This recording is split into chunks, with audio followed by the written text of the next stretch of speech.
impose this pause with so little notice? Why not give organizations more time to plan for the fact that they are about to lose, in some cases, really crucial federal funding, at least for a period of time? There was notice. It was the executive order that the president signed. You said there's no confusion. There's widespread confusion in all 50 states across the country. Damn! And she's absolutely right. Trump's press secretary stood in front of reporters and told them if the American people want answers on whether their health care is cut off, just pick up the phone and dial 1-800-WHITE-HOUSE and you'll be speaking with the person in charge in no time. What a show.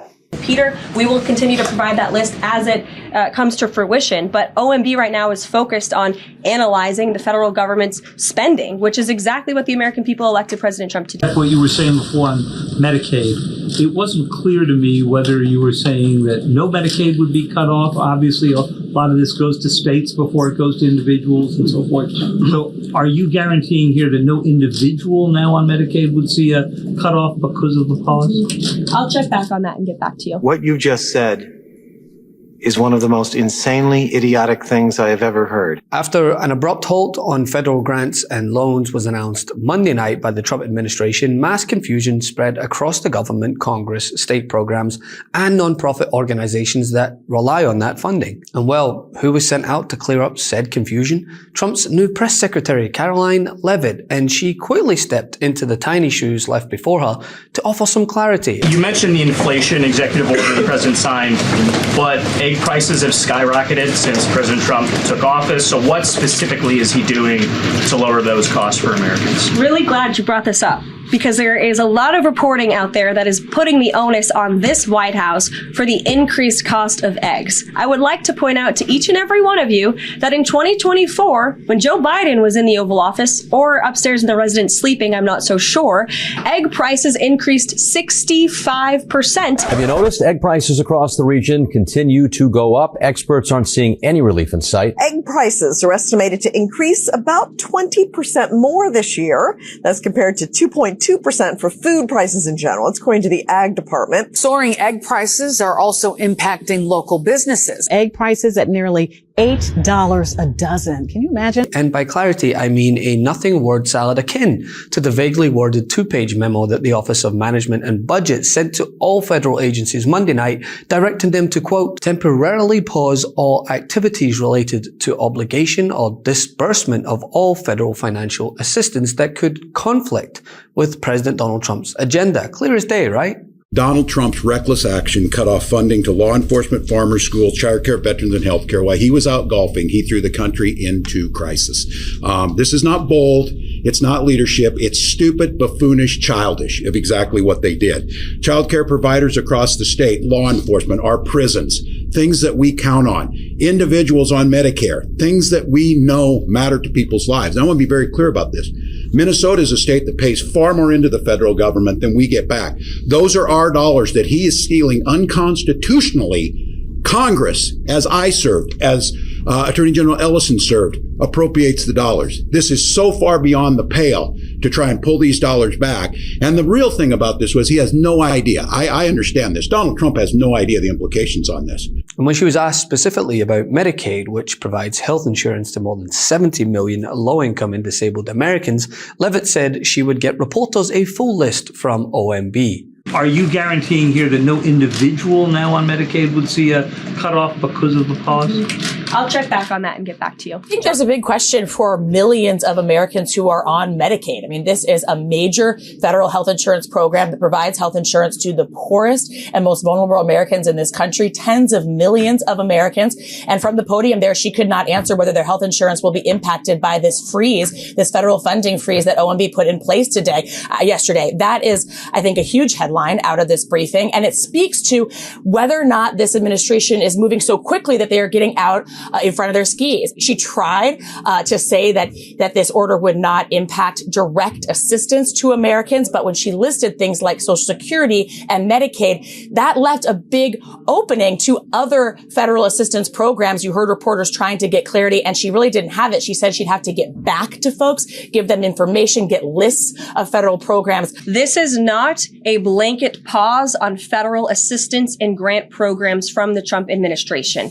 Individual assistance, that includes, I'm not naming everything that's included, but just to give you a few examples, Social Security benefits, Medicare benefits, food stamps, welfare benefits, assistance that is going directly to individuals will not be impacted by this pause. And I want to make that very clear to any Americans who are watching at home who may be a little bit confused about some of the media reporting. This administration, if you are receiving individual assistance from the federal government, you will still continue to receive that. What does this pause mean? It means no more funding for illegal DEI programs. It means no more funding for the Green New scam that has cost American taxpayers tens of billions of dollars. It means no more funding for transgenderism and wokeness across our federal bureaucracy and agencies. Karoline, I think some of the confusion, I think, may be with this pause on federal funding. You've made it clear you're not stopping funds that go directly to individuals, but there certainly are lots of organizations that receive funding and then may pass along a benefit. Meals on Wheels, for one.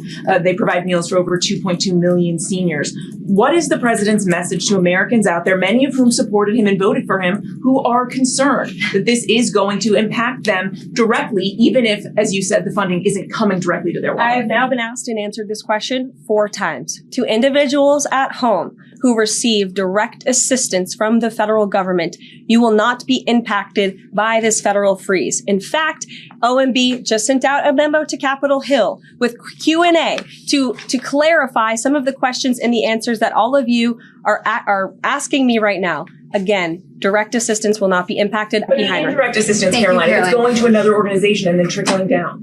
Direct assistance that is in the hands of the American people will not be impacted. Again, as I said to Peter, we will continue to provide that list as it comes to fruition. But OMB right now is focused on analyzing the federal government's spending, which is exactly what the American people elected President Trump to do. And why not give organizations more time to plan for the fact that they are about to lose, in some cases, really crucial federal funding, at least for a period of time? There was notice. It was the executive order that the president signed. There's also a freeze on hiring, as you know, a regulatory freeze, and there's also a freeze on foreign aid. And this is, again, incredibly important to ensure that this administration is taking into consideration how hard the American people are working. I also spoke with the incoming director of OMB this morning, and he told me to tell all of you that the line to his office is open for other federal government agencies across the board. And if they feel that programs are necessary and in line with the president's agenda, then the Office of Management and Budget will review those policies. That same OMB sent out a memo Monday evening saying that funding review would be related to, quote, activities that may be implicated by the executive orders, including but not limited to financial assistance for foreign aid, non-governmental organizations, DEI, woke gender ideology, and the Green New Deal. Yes, really. Now, as of today, the freeze has been lifted after Americans rushed in droves to check their status, crashing the Medicaid portal, because that's not alarming, right? However, when the subject was brought up on Fox News, while her co-host sat aw-shucksing over their fearless leader's decision to jeopardize millions of Americans' healthcare while he deciphered what, quote, fits his agenda, Jessica Tarlov was on hand to poke holes in the issue with this strategy, the main issue being, there clearly wasn't one. Sandra, you said there's no confusion. There's widespread confusion in all 50 states across the country. I mean, Karoline Leavitt would have us believe that it's just a wild coincidence that they initiated an across-the-board freeze and the Medicaid portals have gone down everywhere. Do you know what that's like to go to log in to access the system and it's all shut down? Well, I don't think actually they are back up. She also didn't. Catherine Sebelius, remember her?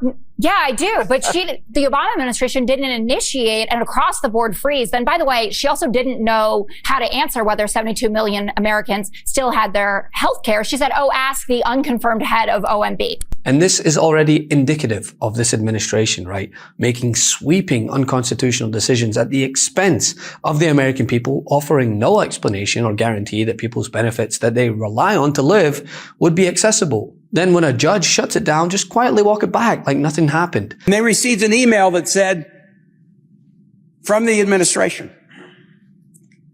if you tender your resignation by next Friday, we will guarantee you payment through the end of September, whether or not you show up for work. So tender your resignation, and then, boy, it's just going to be a gravy train. You're just going to get paid for 7 months without working. The president has no authority to make that offer. There's no budget line item to pay people who are not showing up for work. This is a guy who made this promise to contractors again and again and again when he was a private business guy. Oh, come work for me on my casino. Come work for me in a hotel. We're going to do a handshake. We're going to do a contract. The contractor does the work and then finds out they get stiffed. So my message to federal employees who receive this is, yeah, the president has tried to terrorize you for about a week and then gives you a little sweetheart offer. If you resign in the next week, we're just going to pay you for doing nothing for the next 7 months. Don't be fooled. He's tricked hundreds of people with that offer. If you accept that offer and resign, he'll stiff you just like he stiffed the contractors. He doesn't have any authority to do this. Do not be fooled by this guy. You were here before he was here, and you'll be here after he was here. Show up for work, be diligent, serve Americans every day, make their life better, answer their phone call, give them an answer, track down their constituent call. Don't be fooled by a fake offer that because he's terrorized you in the last week, it would be easy to just resign now and get a check for 7 months, because I can tell you that promise is worth nothing. He wants to create the idea that he's fearless and will cut and chop anything that dares to go against the MAGA mentality, only to run into that little thing called the law and move on to the next show. And who's collateral? As always, the most vulnerable in our society. Love this video? Make sure you stay up to date on the latest breaking news and all things Meidas by signing up to the MeidasTouch newsletter at MeidasTouch.com/newsletter.